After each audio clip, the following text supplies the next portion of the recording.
Assalamualaikum warahmatullahi wabarakatuh. A'udzu billahi minasyaitonir rajim. Bismillahirrahmanirrahim. Alhamdulillahilladzi ja'ala sahru Ramadan syahrus siyam, syahru unzila fihil Qur'an, hudal linnasi wa bayyinatin minal huda wal furqan. Asyhadu an la ilaha illallah wahdahu la syarikalah. Wa asyhadu anna Muhammadan abduhu wa rasuluh la rasula wa la nabiyya ba'dah. Allahumma fassalli wa sallim ala sayyidina wa habibina wa syafi'ina wa qurrati a'yunina wa maulana Muhammadin sallallahu alaihi wasallam wa ala alihi wa sahbihi ajma'in. Amma ba'd. Hadirin mustami'in, pemirsa MGS TV dimanapun berada, alhamdulillah wa syukru ala ni'amillah. Tentunya puji beserta syukur marilah kita panjatkan kehadirat Allah Subhanahu wa taala. Kita yakin berkat rahmat dan karunia-Nya lah, alhamdulillah wa syukru ala ni'amillah, kita sekalian sampai kepada hari yang ke-13 di bulan suci Ramadan 1446 Hijriah, yang tentunya ini sudah merupakan skenario Allah Subhanahu wa taala bahwa kita masih diberikan ribuan banyak nikmat oleh Allah Subhanahu wa taala dan bisa bertemu di hari yang ke-13 ini, meskipun mungkin melalui layar kaca. Sholawat beserta salam semoga senantiasa disanjungkan keharibaan baginda Nabi besar Muhammad sallallahu alaihi wasallam, juga kepada keluarganya, para sahabatnya, para tabi'in, para tabi'in, dan mudah-mudahan juga sampai kepada kita sekalian selaku pengikutnya di akhir zaman. Amin ya Allah ya Rabbal Alamin.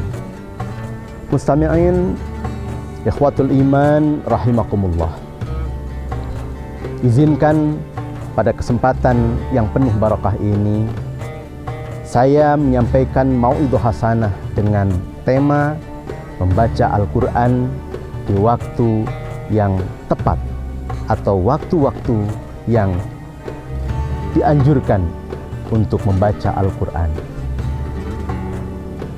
Kalau kita lihat bahwa Al-Quran ini tidak ada keraguan lagi, merupakan petunjuk bagi umat manusia, petunjuk dari Allah Subhanahu wa taala, sebagaimana dijelaskan dalam surat Al-Baqarah ayat 1 dan 2, di mana Al-Quran ini adalah kitabullah yang la raiba fih, tidak ada keraguan di dalamnya, tidak ada keraguan sama sekali.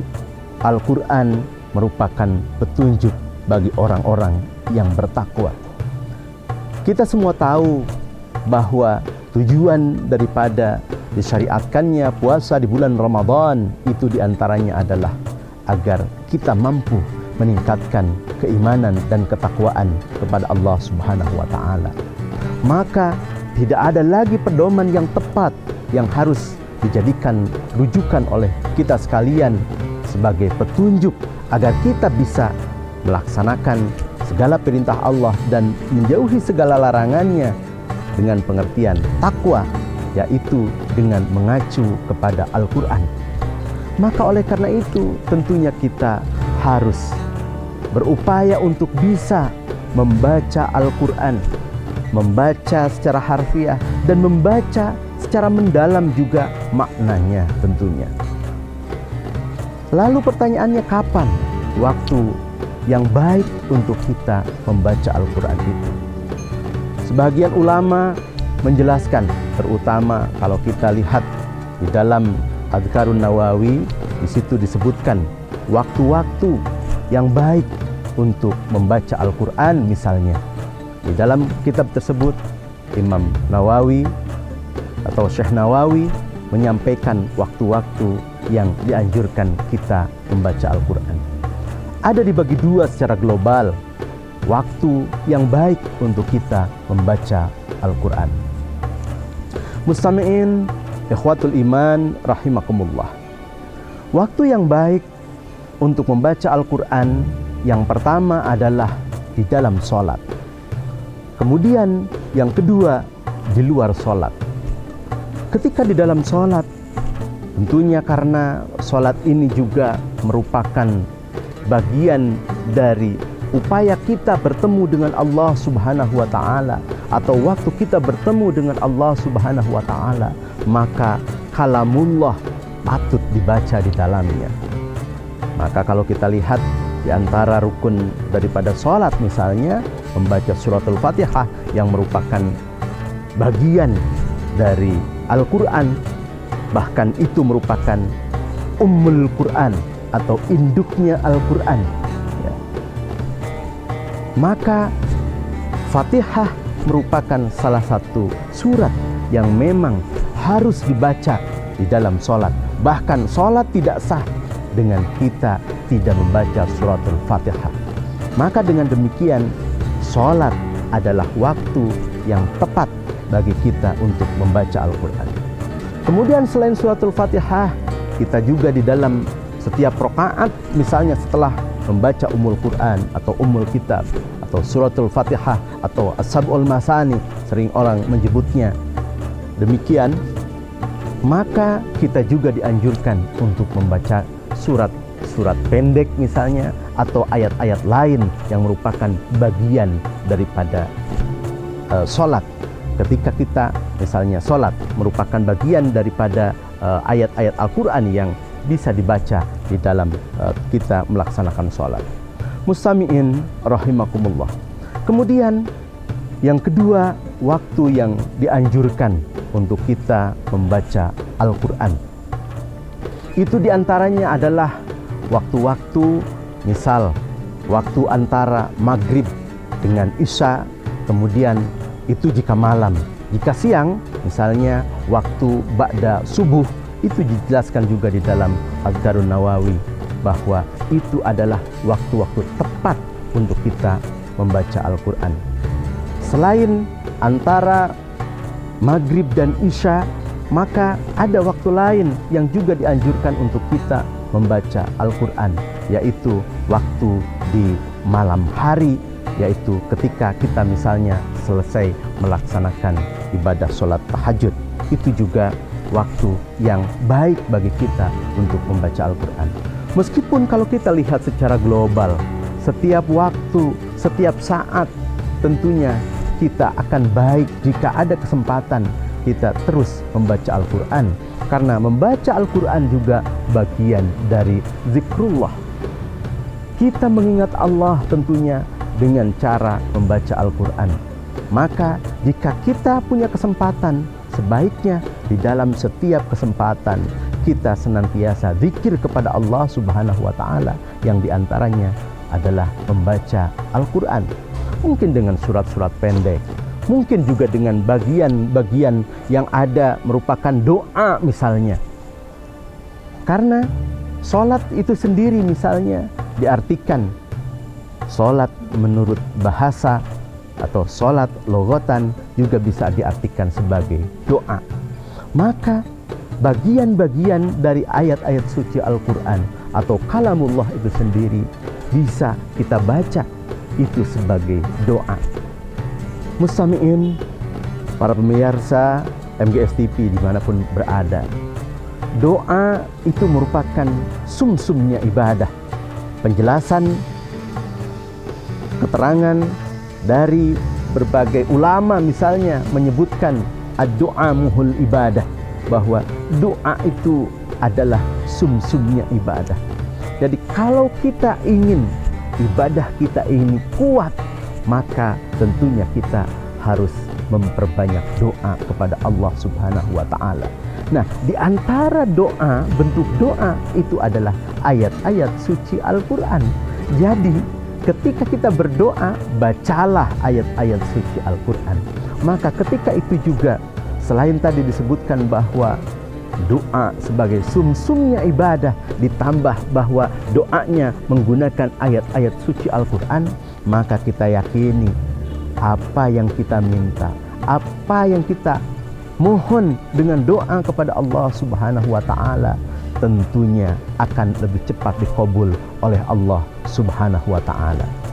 Keterangan lain mengatakan bahwa ad-du'a silahul mu'minin. Doa itu adalah senjatanya orang-orang yang beriman.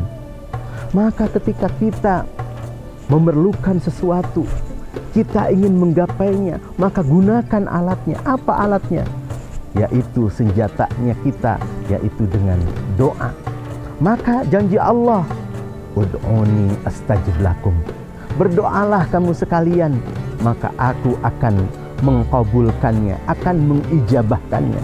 Maka yakin dengan apa yang kita lakukan dengan doa itu, maka akan diijabah oleh Allah Subhanahu wa Ta'ala.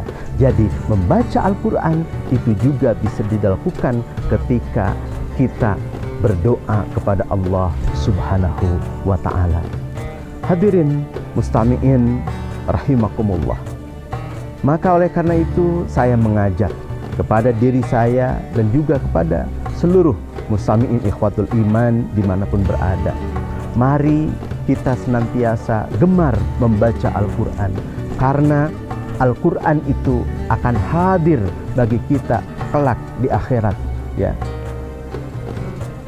Iqra'ul Quran, bacalah Al-Quran, fa innahu ya'ti yaumal qiyamah syafi'an ashabi.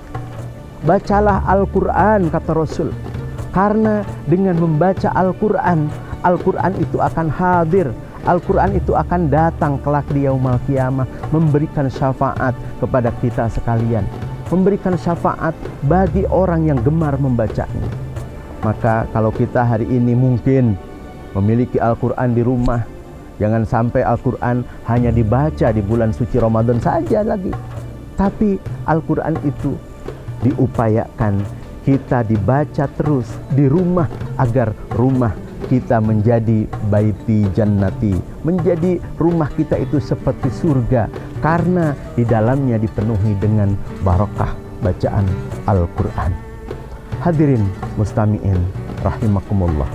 Maka oleh karena itu, pada kesempatan yang penuh barokah ini, tentunya saya mengingatkan kepada diri saya sendiri dan juga kepada mustami'in yang dimuliakan oleh Allah Subhanahu wa Ta'ala.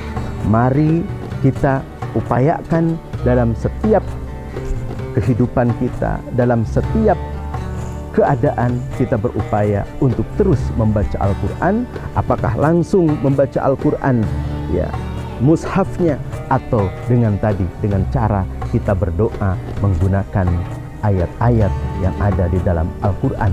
Karena dengan hal tersebut juga berarti kita selalu berzikir kepada Allah Subhanahu wa Ta'ala.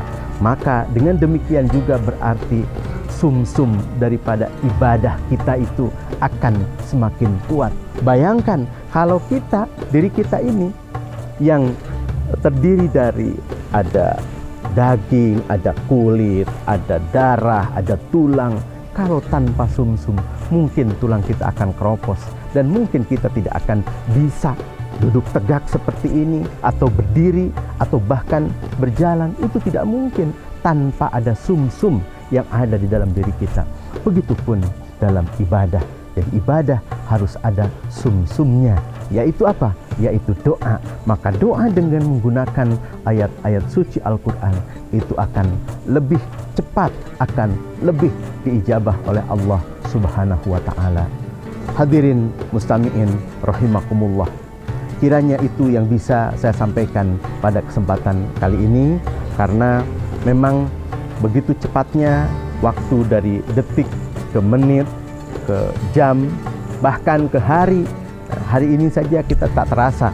Dari tadi ternyata kalau kita lihat waktu hampir berbuka puasa. Maka oleh karena itu saya mengucapkan selamat berbuka puasa kepada para kaum muslimin wal muslimat yang menjalankan ibadah puasa pada hari yang ke-13 di bulan puasa ini. Alhamdulillah kita masih diberikan kekuatan oleh Allah Subhanahu wa Ta'ala untuk mengikuti kajian Ramadan di MGS TV.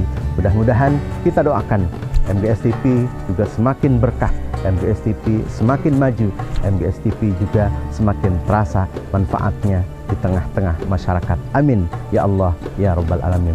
Terima kasih. Ihdinas siratal mustaqim. Wallahul muwaffiq ila aqwamit thoriq. Wassalamualaikum warahmatullahi wabarakatuh.